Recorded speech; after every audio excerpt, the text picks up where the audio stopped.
मांगे। अभी शक्ति भी जब ज्यादा हो जाती तो बड़ा खलने लगती, हानिकारक हो जाती। अब उसकी ताकत का क्या करें, घर से निकल पड़ा विश्व विजय के लिए, लड़ता है, कहीं मारता है, किसी को मार देता है, किसी को अपने में कब्जे में ले लेता है, कोई वीर नहीं बनता।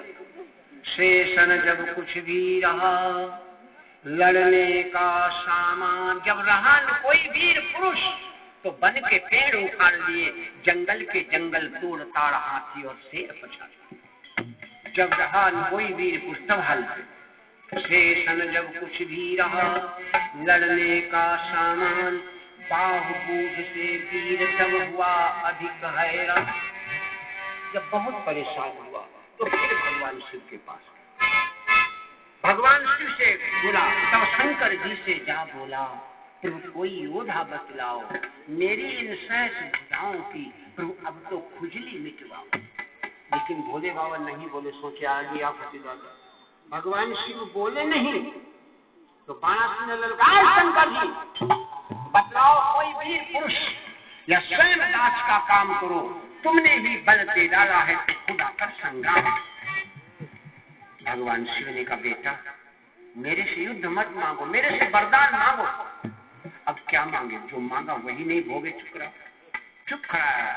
भगवान शंकर ने कहा नहीं मांगेगा तो मैं तुझे बगैर मांगेगा। अरे भगवान शिव ने एक झंडा दिया और कहा ये ले जाओ, अपने ऊंचे स्थान पर लगा देना, रोजाना इसे देखना।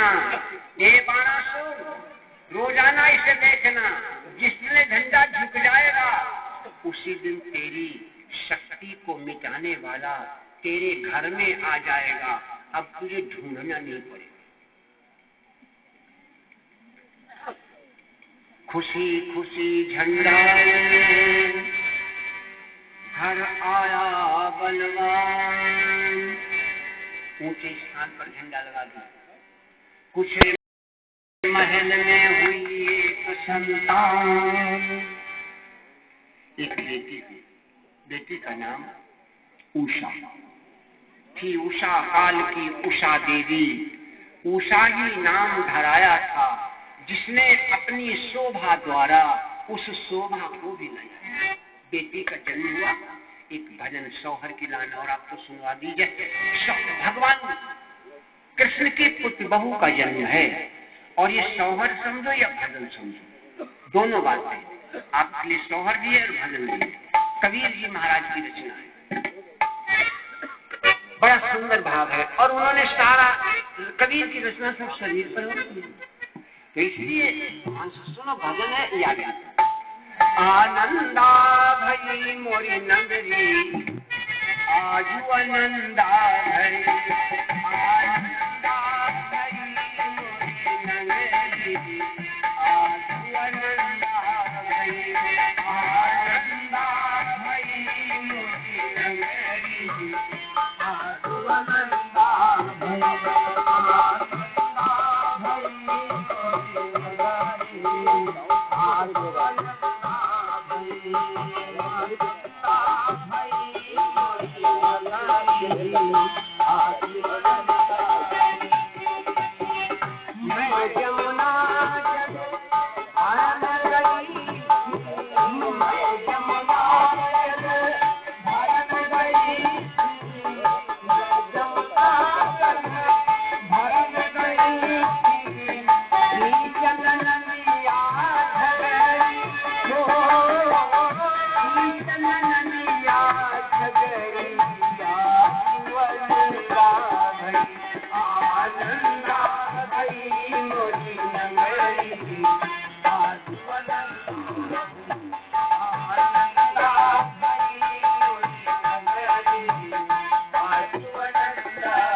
घर में बेटी ने जन्म लिया, कितना चतुर है। अपनी बेटी को लेकर के माँ भगवती की गोद में डाल दिया। बहनों बेटियों ध्यान दें, जिस लड़की का लालन पालन स्वयं भगवती गौरा ने किया हो, जिनके गुरु साक्षात भगवान, वो बेटी कैसी होगी? द्वितीया की चंद्रमा की तरह सयानी हो गई। एक दिन की बात है, भगवान शिव और माँ पार्वती एक रोज सुचि नंदिनी करके शुभ श्रृंगार शंकर जी के साथ में करने लगी विहार। एक दिन मैया भगवान शिव के पास बैठी हैं और बोले, बाबा भगवती की गोद में अपने सिर को रख सो रहे, कुछ बतिया रहे। दूर से देख रही, उषा दूर से देख रही, सोचने लगी बाला मन में, यदि मेरी शादी हो जाती। सोचने लगी बाला मन में, यदि मेरी शादी हो जाती। सोचने लगी बाला मन में, यदि मेरी शादी हो जाती।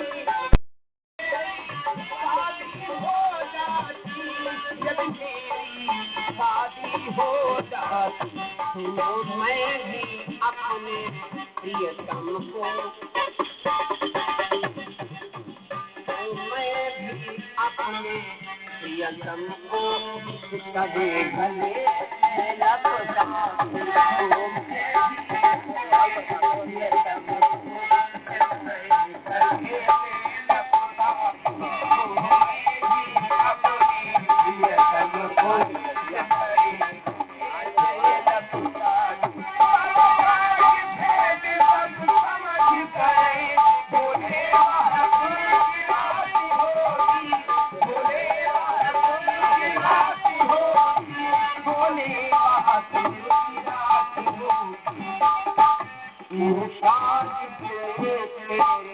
पति से तेरे पति से सपने में हो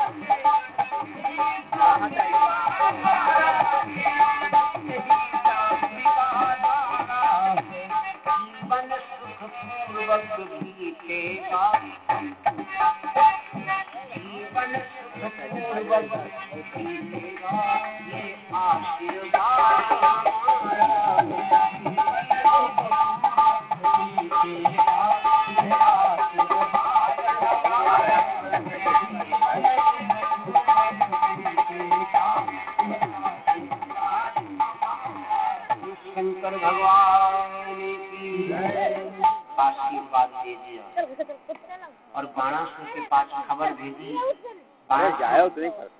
अपनी बेटी को ले जाओ, इसका विवाह संपन्न करो।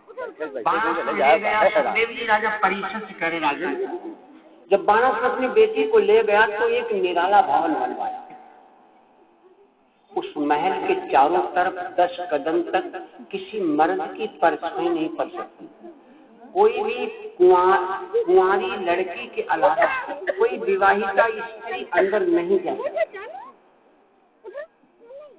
उषा रोजाना फूलों से तौली जाती है। इतना कष्टकारक और इतना कठिन उसकी सुरक्षा। विवाहित स्त्री अंदर नहीं जा सकती। मर्द की परछाई मकान पर नहीं पड़ सकती और फूलों से तौली जाती। लेकिन मेरे भाई और बहनों, जब भगवान का वरदान पूरा होने को आया तो उषा को एक दिन उसकी सखी चित्ररेखा ने श्रृंगार कर दिया, नक श्रृंगार कर दिया। जब श्रृंगार हो गया तो सेज पर जाकर के लेट गई बिस्तर पर। कुछ ही क्षण सोई थी, सपना देखा और पलंग से नीचे गिर गई, रोने लगी। जब रोने लगी तो उसके रोने की आवाज सखी चित्ररेखा ने सुनी, दौड़ती हुई। क्या हुआ बहना? उषा बोली, बहना मैंने सपने में अपने पति को देखा। रेखा ने कहा, कोई पहचान नहीं। फिर ऐसे कैसे तू बोल गई तेने पति को देखा? कोई और ही हो ना,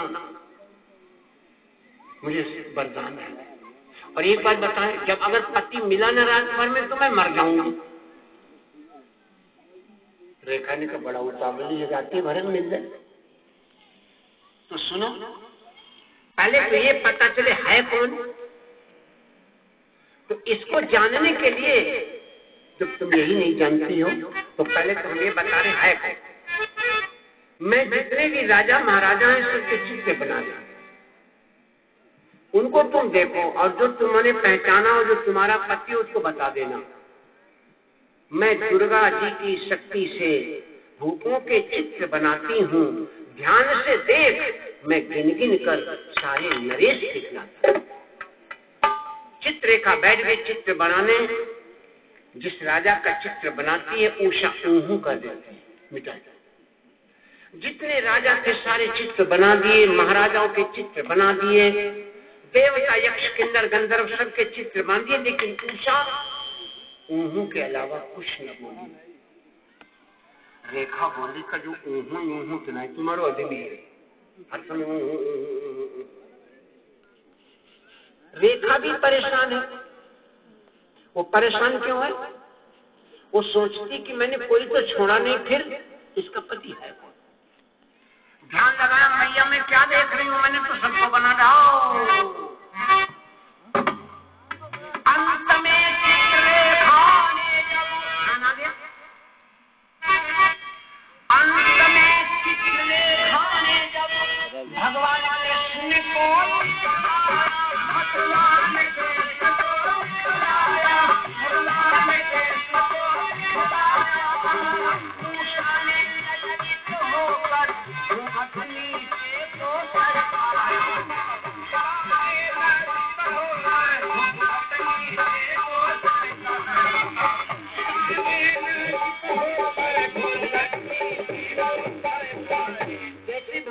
कन्हैया का चित्र बनाया।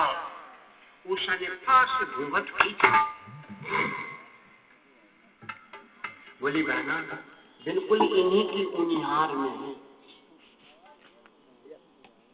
आली मेरे प्राणपति हैं इनकी उनिहार। दे नहीं काट खिलाने बिल्कुल उनकी उनिहार।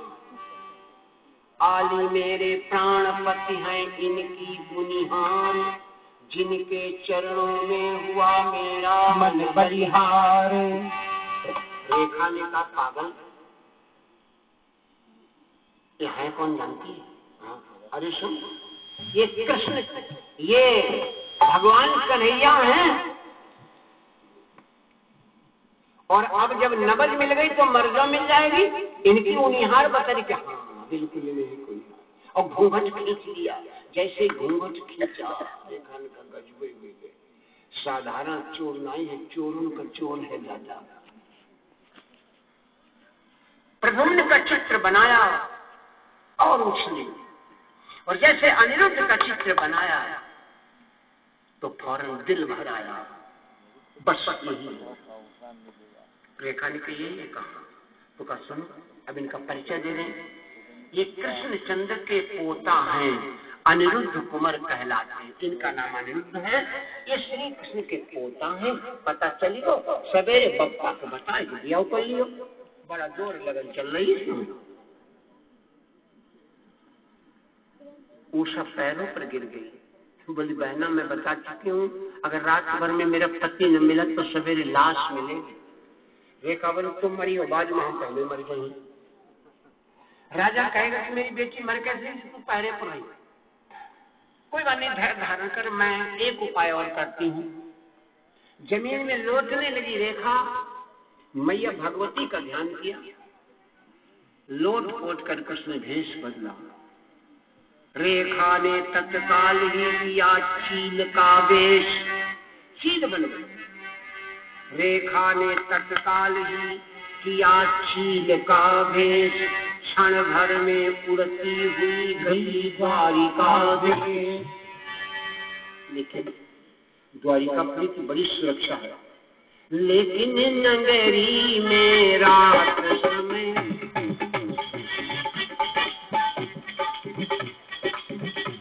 लेकिन नगरी में रात समय तक पर मारेगा। लेकिन नगरी में रात समय पति तक पर मारेगा।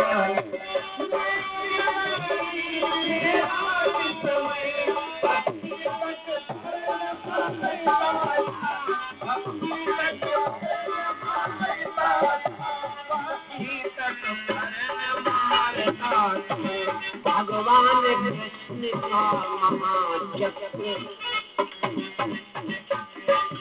भगवान कृष्ण का महाचक्र चलो चौकसी। भगवान कृष्ण का महाचक्र चौकसी